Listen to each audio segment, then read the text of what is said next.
Welcome students to Synopsis IAS. I am Dr. Mohammad Zia and this is the third lecture of our World History series और आज हम बात करेंगे renaissance art literature and science की. पिछले lecture में lecture 2 में basically हमने ये देखा कि रेनेसां का मतलब क्या है, उसकी शुरुआत कहाँ से हुई, उसकी शुरुआत इटली से हुई और उसकी शुरुआत इटली से ही क्यों हुई, ये भी एक हमने सवाल इसका जवाब ढूंढने की कोशिश की. इसके बाद जो हमने देखा था कि वो क्या ऐसे रीजंस थे बेसिकली कि ये रेनेसां जो है ये इतना ज़्यादा फ्लरिश किया और ये एक रेवोल्यूशन अपने आप में बन गया. आज हम बात करेंगे उन आर्ट लिटरेचर एंड साइंस की जो रेनेसां पीरियड में डेवलप हुआ और उसका क्या इम्पैक्ट रहा पूरी दुनिया पे. So let us begin. Before that, this is about my self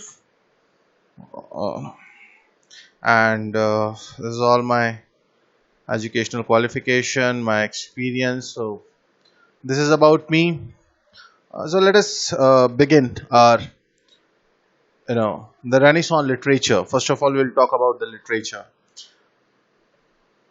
जो सबसे बड़ा कंट्रीब्यूशन रहा रेनेसां का वो revival and learning of the Greek and the Latin literature. ये हमने पिछले सेशन में भी हमने देखा, पिछले लेक्चर में भी हमने देखा कि किस तरीके से रेनेसां ने जो रिवाइवल था, रेनेसां का मतलब ये बेसिकली एक तरीके से रिवाइवल ही होता है, कैसे उसको किस चीज को रिवाइव किया.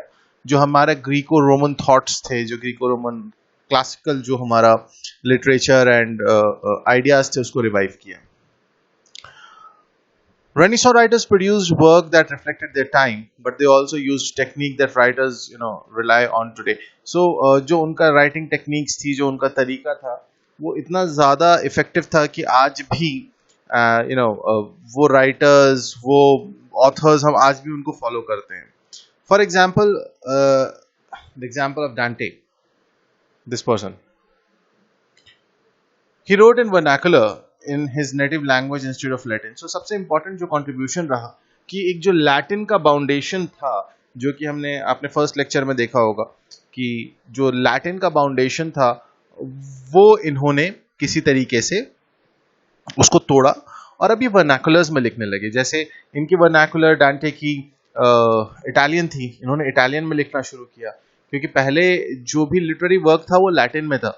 सो उस फाउंडेशन को तोड़ा और इटालियन में इन्होंने जो भी वर्नाकुलर्स थी उसमें लिखना शुरू किया.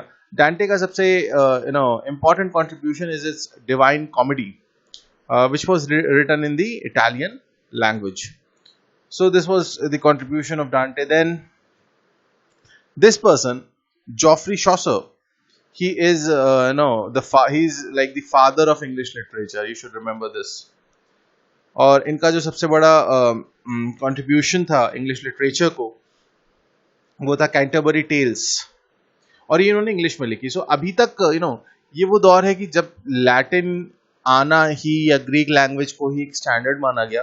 अभी vernaculars like Italian, Spanish, German, French, English, अभी इनको वो इम्पोर्टेंस अभी नहीं मिला. ये इनको जो इन लैंग्वेजेस का जो एक इम्पोर्टेंस था, चाहे जर्मन हो, फ्रेंच हो, स्पेनिश हो, इंग्लिश, इवन इंग्लिश, इसको जो इम्पोर्टेंस मिला वो रेनेसां के बाद ही मिला. फिर Machiavelli wrote history of Florence and the Prince. Machiavelli को हम अभी आगे और देखेंगे. Cervantes authored the famous Don Quixote, important है. Utopia written by Sir Thomas More in Latin. So Sir Thomas More ने यूटोपिया लिखी लैटिन में. The Elizabethan era marked the commencement of English Renaissance. So English literature में Renaissance Elizabeth I के दौर में आता है. And what we saw, this basically Renaissance was the rise of William Shakespeare, Christopher Marlowe, Edmund Spenser, Sydney and Ben Jonson. ये जो मतलब landmark बने इंग्लिश लिटरेचर में, और आज भी आप में से जो लोग एमए इंग्लिश लिटरेचर में कर रहे हैं या दे आर प्लानिंग और you have done it, you know the importance of all these authors what I am talking about. Their contribution to English literature is immense. Montaigne, in the same series, Montaigne author wrote against the authority, and the first modern the dictatorship of the past and made it the title man.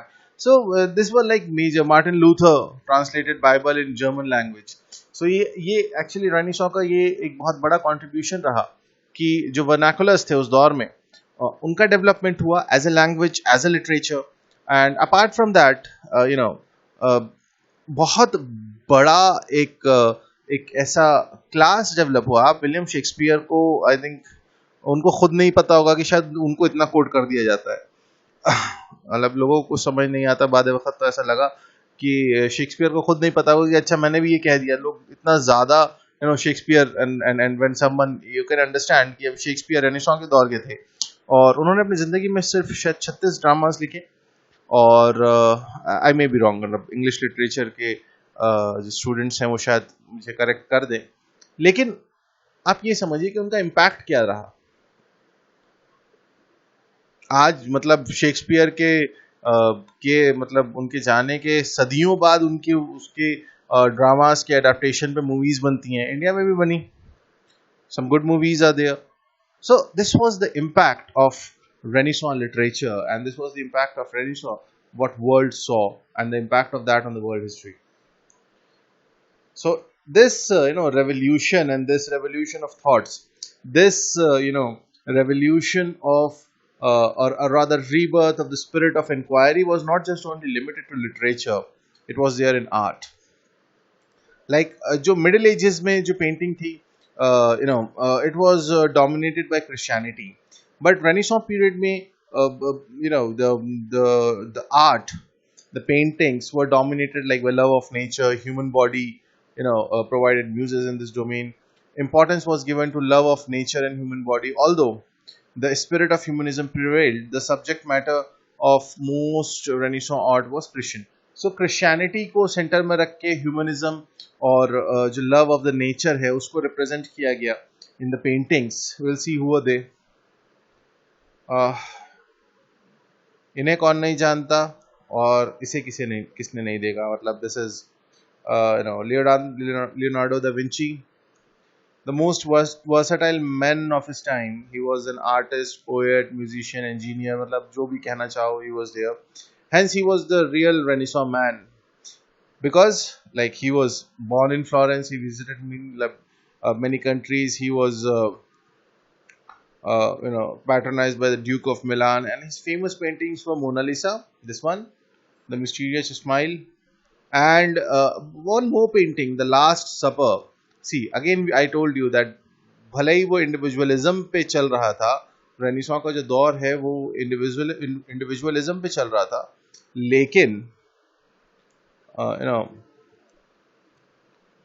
जो centre था, ये वाली जो painting है, जो centre था वो हमेशा क्रिश्चियनिटी रहा. तो लियोनार्डो दा विंची 1452-1519 इनकी जिंदगी रही, और इसमें जो इन्होंने नाम कमाया, आज मेरे हिसाब से 500 साल हो चुके हैं एग्जैक्टली उनको देखा जाए तो 501 साल उनके मरने के बाद भी. But Mona Lisa is still one of the most valuable art the world has. So these people. Another one, Michelangelo. He was a painter as well as sculptor. He lived in Florence. See, importance of Florence is very high.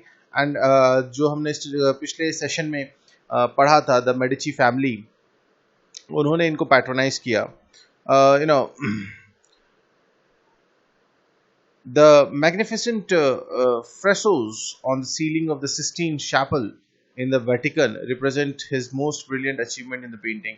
So अगर आपने कभी TV में या आपने internet पे Vatican को देखा होगा, या अभी रिसेंटली मैंने लास्ट उसमें भी एग्जांपल दिया था आपको, है गया सोफिया का, इस्तांबुल का, आप वहाँ देखेंगे तो वहाँ पे सीलिंग में और उनके बड़े बड़े जो डोम्स होते हैं उसमें इंटरनली और साइड्स पे बहुत ही खूबसूरत सी पेंटिंग्स होती हैं. ये एक्चुअली ये माइकल एंजेलो ने वेटिकन में जो बनाया द सिस्टीन चैपल, वो इनका सबसे ब्रिलियंट काम माना जाता है. तो आपको अगर कभी जहन में हो या अभी आप इस लेक्चर के बाद इंटरनेट सर्फ करेंगे तो वहाँ आप देखेंगे कि ये जो सिटीज़ है जो हम ले रहे हैं नाम,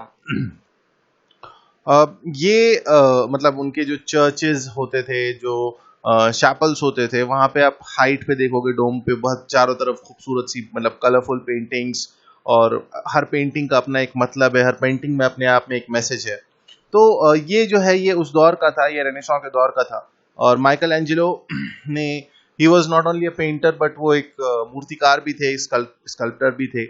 और उन्होंने अपने जीवन में he made 145 pictures with 394 figures, and out of which some were as like 10 feet high.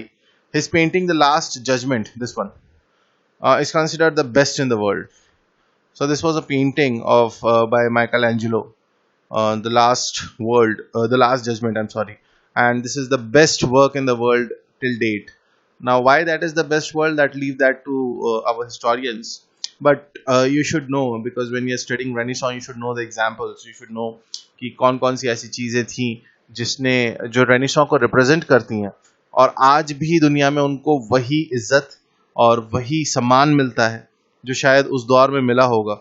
सो आप उसकी ग्लोरी को समझ सकते हैं कि आज तकरीबन अगर हम if you take 1500 AD as the landmark also, तो आज उस रेनेसां को 500 साल हो गए हैं, लेकिन आज भी उन चीज़ों का जो स्टेटस है वो वही है, वही इंपॉर्टेंस है उनका वर्ल्ड हिस्ट्री में।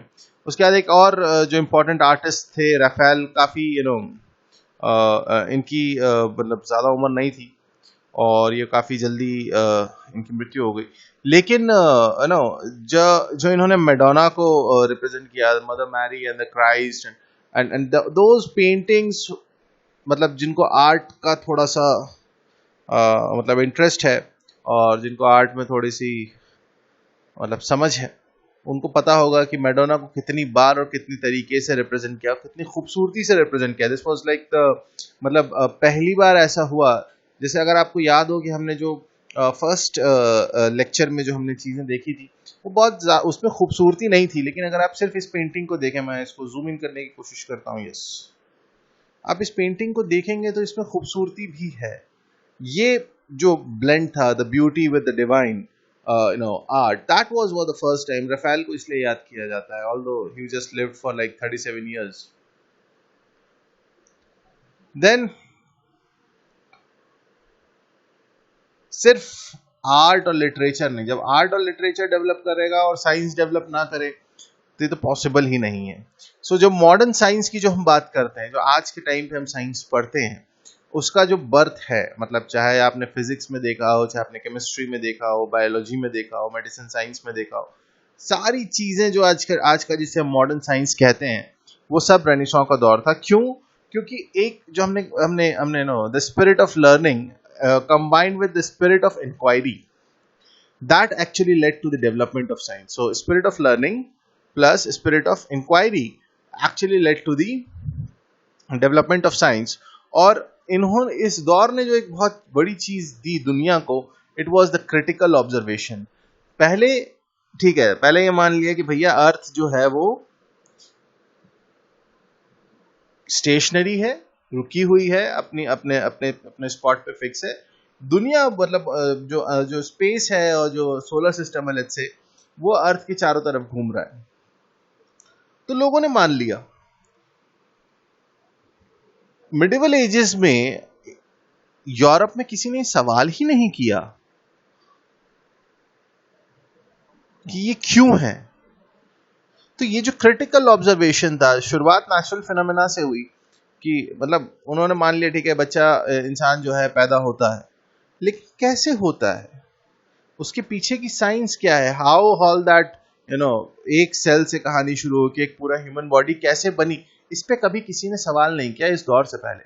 तो और जब ये क्रिटिकल ऑब्जर्वेशन वाले सवाल आने लगे, जब इस तरीके के लर्निंग स्पिरिट ऑफ लर्निंग और स्पिरिट ऑफ इंक्वायरी वाली जो अप्रोच है वो आने लगी, and that ultimately led to the development of modern science. अब इसमें क्या क्या था? For example Francis Bacon, this person considered as the father of the modern science, he denounced the deductive method and advocated the inductive method of scientific research. So those who have read research, they know what is the difference between the deductive and the inductive method. जिनको पता है please do write in the comment section, जिनको नहीं पता है search it. This is a work from my side to you कि deductive method और inductive method क्या होता है।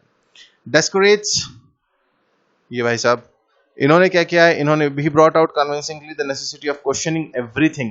Now this is very important.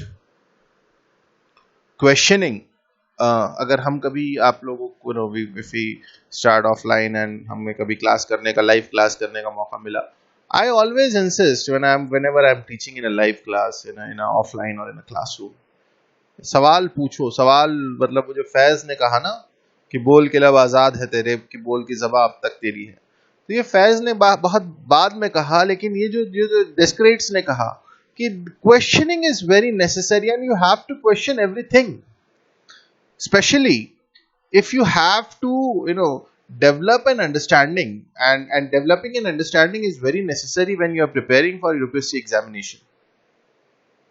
आपकी सोच ही नहीं है तो आप एक अच्छे ब्यूरोक्रेट नहीं बन सकते. आपकी खुद की एक सोच होनी चाहिए, और वो खुद की सोच कहां से आती है? वो खुद की सोच आती है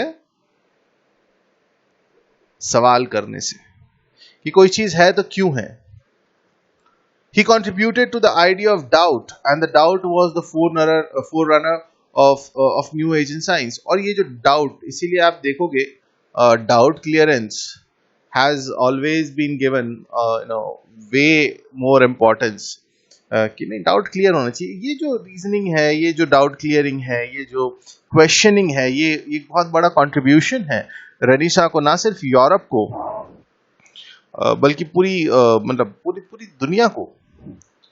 सवाल पूछिए, और जब आप सवाल पूछेंगे, हो सकता है आपसे कोई ज्यादा काबिल हो जो आपको उसका जवाब दे दे, तो भी आपके लिए अच्छा है. और अगर नहीं, तो आपको ऐसे लोग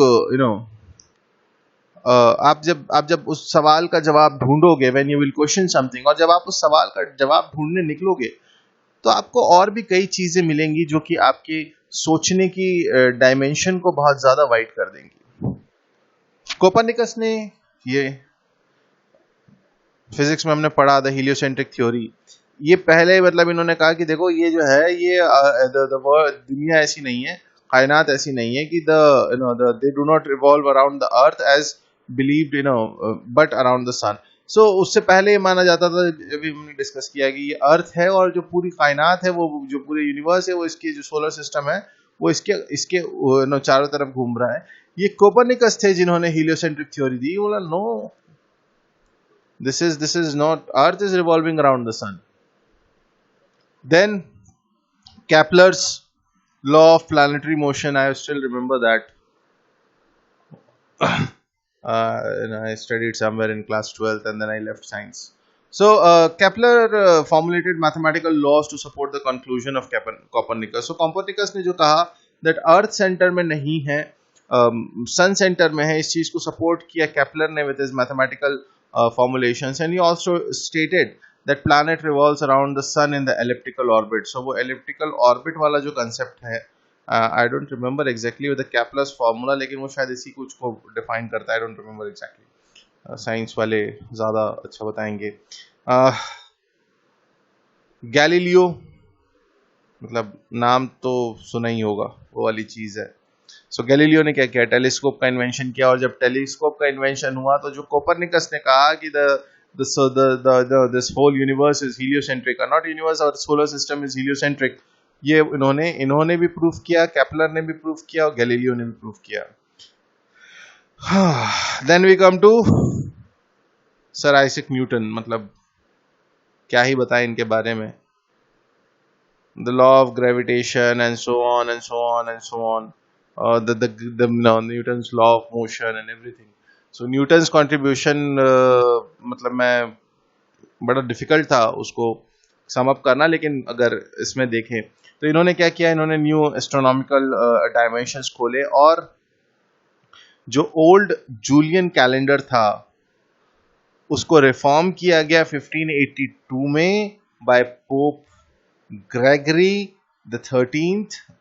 और इसीलिए जो कैलेंडर आज के टाइम पे हम यूज करते हैं, जनवरी फरवरी, जो English calendar, it is we call it English calendar, but basically it is the Gregorian calendar, because that whole system was reformed. That whole system was reformed. By Pope Gregory the 13th, इसीलिए उसे Gregorian calendar कहा जाता है। अब ये सारी चीजों का इस रेनेसां का इसका इम्पैक्ट क्या रहा, इसका रिजल्ट क्या रहा?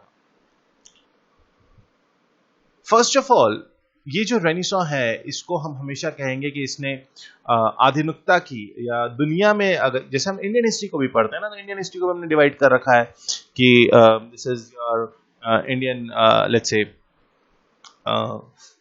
एंशिएंट हिस्ट्री है, मेडिवल हिस्ट्री है, मॉडर्न हिस्ट्री है, पोस्ट इंडिपेंडेंट हिस्ट्री है।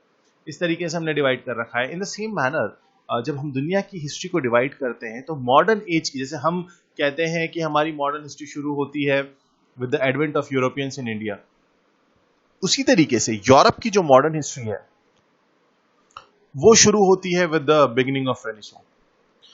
Most important, the spirit of inquiry and the consequent scientific invention produced important changes in the life of humanity. मतलब Gregorian calendar, Newton's law of motion, Newton's law of gravitation, Copernicus theory, Galileo telescope, Kepler, Francis Bacon, Descartes, इन सब लोगों ने जो जो जो contribute किया है दुनिया को, वो आप मतलब हम आज सोचिए ना, आज हम इतने मॉडर्न हो गए हैं सो कॉल्ड, मतलब मेरी सोच थोड़ी सी अलग है इस बारे में कि हमने मॉडर्निज्म का बहुत गलत मतलब निकाला, लेकिन आज के टाइम पे कोई ऐसा क्यों, मतलब बात वही करेंगे कि न्यूटन, मतलब कई कई ऐसे साइंटिस्ट हैं जो कह रहे हैं कि हम न्यूटन को गलत साबित करना चाहते हैं, इजिकल टू एमसी स्क्वायर जो न्यूटन ने दे दिया वो उसके बेसिस पे पूरी मॉडर्न साइंस बेस्ड है।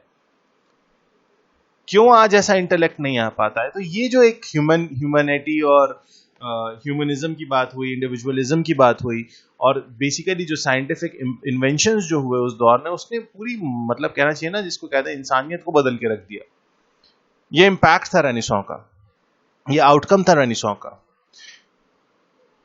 This can be gauged by observing the present individualistic society of the West, where the belief in ability to change one's life is still important as the part of one's value system। और आप इस renaissance को आज के Europe में, waste में, basically जो जिसे हम वेस्ट कहते हैं, उसमें आप बहुत अच्छे से समझ सकते हैं, बहुत अच्छे से देख सकते हैं। ऐसे देख सकते हैं कि वहां आज भी इंसान की जान की बहुत बड़ी वैल्यू, और मतलब अभी हमने कोरोना के दौर में देखा how Germany, what Germany did. Germany said that okay, you know, in corona when they were facing economic crisis, they said you take money, अपना बिजनेस शुरू करो, पैसा बाद में दे देना, हम अभी नहीं लेंगे, बिजनेस शुरू करो। क्यों? उन्होंने इकोनॉमी रन करनी थी। और ह्यूमन लाइफ की जो वैल्यू है, like I always give example of Germany in that case. Germany में जब कोविड का इम्पैक्ट पड़ने लगा, तो उन्होंने ये नहीं कहा कि हम लॉकडाउन कर रहे हैं, हम सोशल डिस्टेंसिंग को फॉलो करेंगे। उन्होंने कहा नहीं, this is something which is not that easily possible। They went for a very small period of lockdown, और उन्होंने उस दौरान अपनी हेल्थ फैसिलिटीज को अपडेट किया। उन्होंने कहा आपको कोविड होगा, आप हमारे हॉस्पिटल्स में आइए, हम आपको ठीक करके भेजेंगे। Germany had huge number of cases, but still, the mortality rate was quite low। तो यहाँ पे the society that changed, the individualistic society of the West, what they have changed, they have resulted in the in the thought that belief in human life is and the importance of human life is very important। Renaissance resulted in the ascendance of local European languages and literature instead of Latin। So prior in the ancient ages, or in the Middle Ages, Latin was like the very important language. Now, but what we see now, we see English, German, French, Portuguese, Spanish, Italian, so on। There's all those local languages, the vernaculars, उनका development हुआ और उनके literature का development हुआ। And this linguistic development ultimately led to the national consciousness। और ये जो आज का हम दुनिया यूरोप देखते हैं, फ्रांस, जर्मनी, पोलैंड, इटली, ये वो तमाम जो मुल्क हैं, वो अपनी ज़बान बोल रहे हैं, अपना एक उनका कल्चर है, अपना एक लिटरेचर है। हमने कई मुल्क बनते देखे, जैसे हम डिसइंटीग्रेशन ऑफ रशिया आगे चल के पढ़ेंगे, हम यूनिफिकेशन ऑफ जर्मनी पढ़ेंगे, with that, that German sentiment. Hitler will mobilize people on the German sentiment. French will be having a war with the English over the culture. So this linguistic development ultimately led to what? It led to the development of national consciousness. ये आगे चल के हमको दिखेगा जब हम थोड़ा सा मॉडर्निज्म की तरफ बढ़ेंगे और वर्ल्ड वॉर की तरफ जब हम बढ़ेंगे तो वहां हम देखेंगे कि नेशनलिज्म कितना इंपॉर्टेंट है और ये नेशनलिज्म का कोर हमेशा लैंग्वेज रहेगा, लिंग्विस्टिक बेस रहेगा. सो ये कुछ आउटकम्स थे, कुछ इंपॉर्टेंट रिजल्ट्स थे रेनेसां के. अगला जो पार्ट है जो हम नेक्स्ट फोर्थ सीरीज में पढ़ेंगे वो हम पढ़ेंगे रिफॉर्मेशन. क्योंकि हमने दो चीज देखी थी. हमने फर्स्ट सेशन में जब हमने शुरुआत की थी मिडिल एजेस की तो हमने बात की थी फ्यूडलिज्म की और चर्च की. तो वो जो सोशियो पॉलिटिकल सिनेरियो था वो यहाँ से बदला, चर्च के अंदर भी चेंजेस आए और उस चेंज को हमने रिफॉर्मेशन कहा. So that is going to be our next topic. Do give your valuable comments. Even if you don't got something, do mention that, we will try to answer that. और pandemic के time पे अपना ख्याल रखिए. This is what I can say at this point of time.